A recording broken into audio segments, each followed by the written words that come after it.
50 years ago, when I began exploring the ocean, no one, not Jacques Perrin, not Jacques Cousteau, or Rachel Carson, imagined that we could do anything to harm the ocean by what we put into it or what we took out of it. It seemed at that time to be a Sea of Eden, but now we know, and we are now facing paradise lost. I want to share with you my personal view of changes in the sea that affect all of us, and to consider why it matters that in 50 years we've lost, or actually we've eaten more than 90% of the big fish in the sea. Why you should care that nearly half of the coral reefs have disappeared.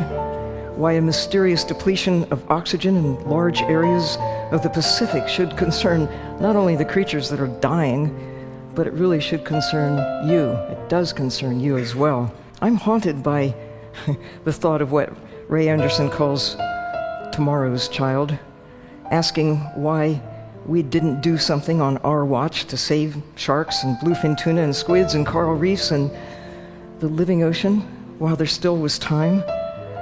Well, now is that time. I hope for your help to explore and protect the wild ocean in ways that will restore the health, and in so doing, secure hope for humankind. Health to the ocean means health for us. And I hope Jill Tarter's wish to engage earthlings includes dolphins and whales and other sea creatures in this quest to look for intelligent life elsewhere in the universe. And I hope, Jill, that someday that we'll find evidence that there is intelligent life among humans on this planet.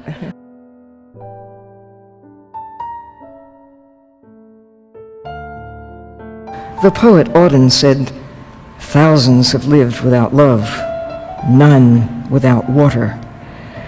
97% of Earth's water is ocean, no blue, no green.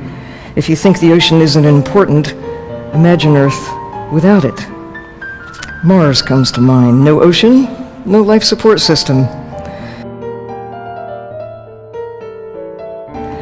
Tim Worth says the economy is a wholly owned subsidiary of the environment. With every drop of water you drink, every breath you take, you're connected to the sea, no matter where on Earth you live. Most of the oxygen in the atmosphere is generated by the sea. Over time, most of the planet's organic carbon has been absorbed and stored there, mostly by microbes. The ocean drives climate and weather, stabilizes temperature, shapes Earth's chemistry. Water from the sea forms clouds that return to the land and the sea as rain, sleet, and snow, and provides home for about 97% of life in the world, maybe in the universe. No water, no life. No blue, no green. Yet we have this idea, we humans, that the Earth, all of it, the oceans, the skies, are so vast, so resilient, it doesn't matter what we do to it. That may have been true 10,000 years ago, and maybe even 1,000 years ago. But in the last 100, especially the last 50, we've drawn down the assets, the air, the water, the wildlife, that make our lives possible. New technologies are helping us to understand the nature of nature, the nature of what's happening, showing us our impact on the Earth.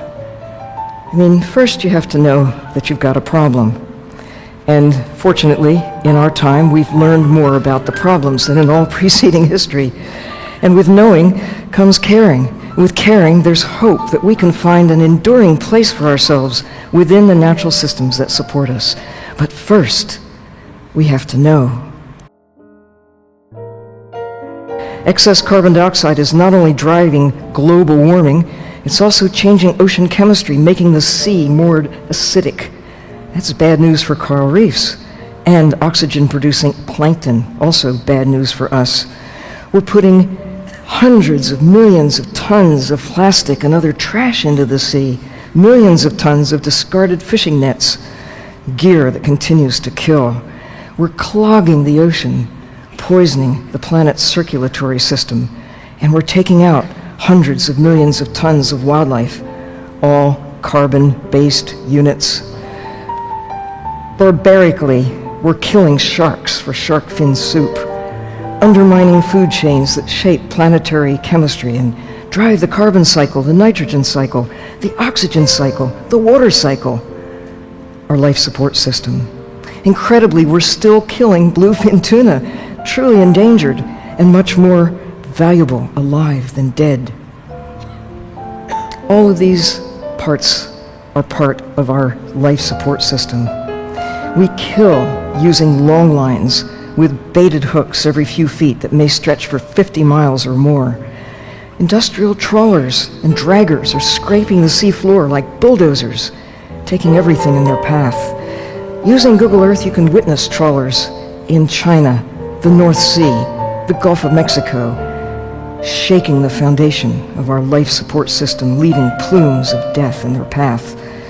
The next time you dine on sushi or sashimi or swordfish steak or shrimp cocktail or whatever wildlife you happen to enjoy from the ocean, think of the real cost. For every pound that goes to market, more than 10 pounds, even 100 pounds, may be thrown away as bycatch. This is the consequence of not knowing that there are limits to what we can take out of the sea. In my lifetime, imagine 90% of the big fish have been killed. Most of the turtles, sharks, tunas, and whales are way down in numbers. But there is good news. 10% of the big fish still remain. There's still some blue whales. There's still some krill in Antarctica. There are a few oysters in Chesapeake Bay.